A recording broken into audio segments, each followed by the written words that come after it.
Halo semuanya, hari ini saya lagi berada di Museum MPU Tantular, di mana Goedi Sanggar berada. Salah satu sanggar tari yang cukup terkenal di daerah Sidoarjo ini.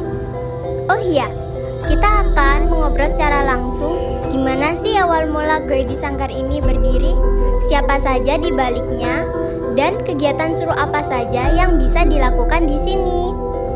Buat kalian yang penasaran dengan dunia pertarian atau ingin tahu lebih dalam tentang asal-usul atau awal mula Goedi Sanggar ini, jangan skip videonya ya. Apa yang menjadi alasan utama berdirinya Goedi Sanggar? Mungkin kita ada desakan dari masyarakat ya Kak ya, untuk mengajarkan menari di kalangan anak-anak awalnya. Usia mungkin TK ya Kak ya, TK sampai SD. Iya, PAUD, dari PAUD, TK, SD awalnya itu. Apa saja kegiatan atau jenis tarian yang biasanya diajarkan di sini? Kalau kegiatannya ini kita biasanya yang pertama ada materi tentang tari hari itu, saat itu.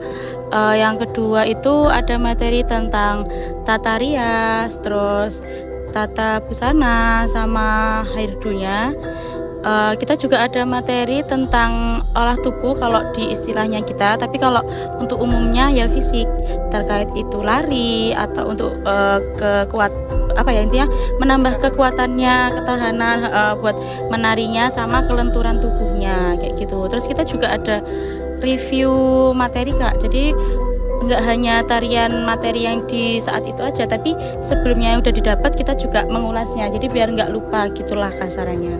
Kalau untuk jenis tarian kita ganti-ganti sih Kak, jadi berdasarkan etnis. Misal nih di saat ini kita etnisnya etnis Betawi ya, etnis Betawi. Nah setelah Betawi selesai mungkin kita bisa merambah ke Sunda. Kalau Sunda selesai kita bisa ganti ke yang lain. Jadi kita memang niatnya ini mempelajarkan seluruh yang ada di Indonesia, etnis yang ada di Indonesia. Apa ada kegiatan lain selain nari ya? Kita dari awal terbentuk itu udah berkeinginan gitu. Setiap tahunnya itu kita mengadakan lomba tari, dan waktunya itu saat sanggar berdiri ya, ulang tahun sanggar itu. Tapi semenjak tahun ini kita agak mundur ya Kak lomba tarinya ya.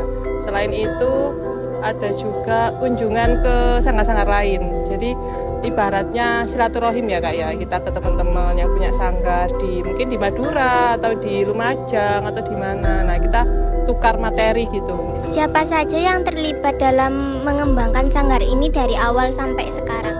Goedi itu dari nama Kak Golda sendiri, Go, G sama O, dan E-nya itu berasal dari N. Dibacanya N. Terus D itu nama saya, Dinda. Jadi gabungannya Go, N, D, Goedi gitu. Kalau dari awal siapa yang bentuk ya kita berdua gitu. Dan ini dari desakan dari orang tuanya ini juga sih, ibunya. Akhirnya kita ya udahlah berdua gitu. Terus kita juga seangkatan ya Kak narinya.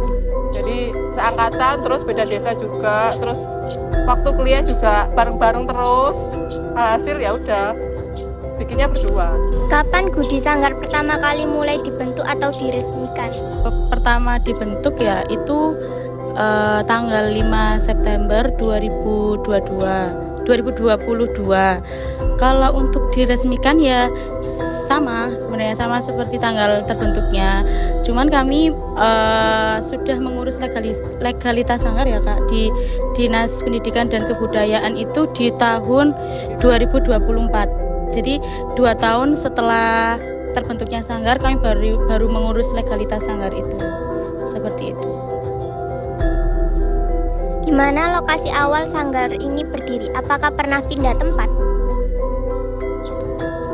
Kalau awal sanggar ini berdiri itu kita latihannya ada di Balai Desa Sidokerto.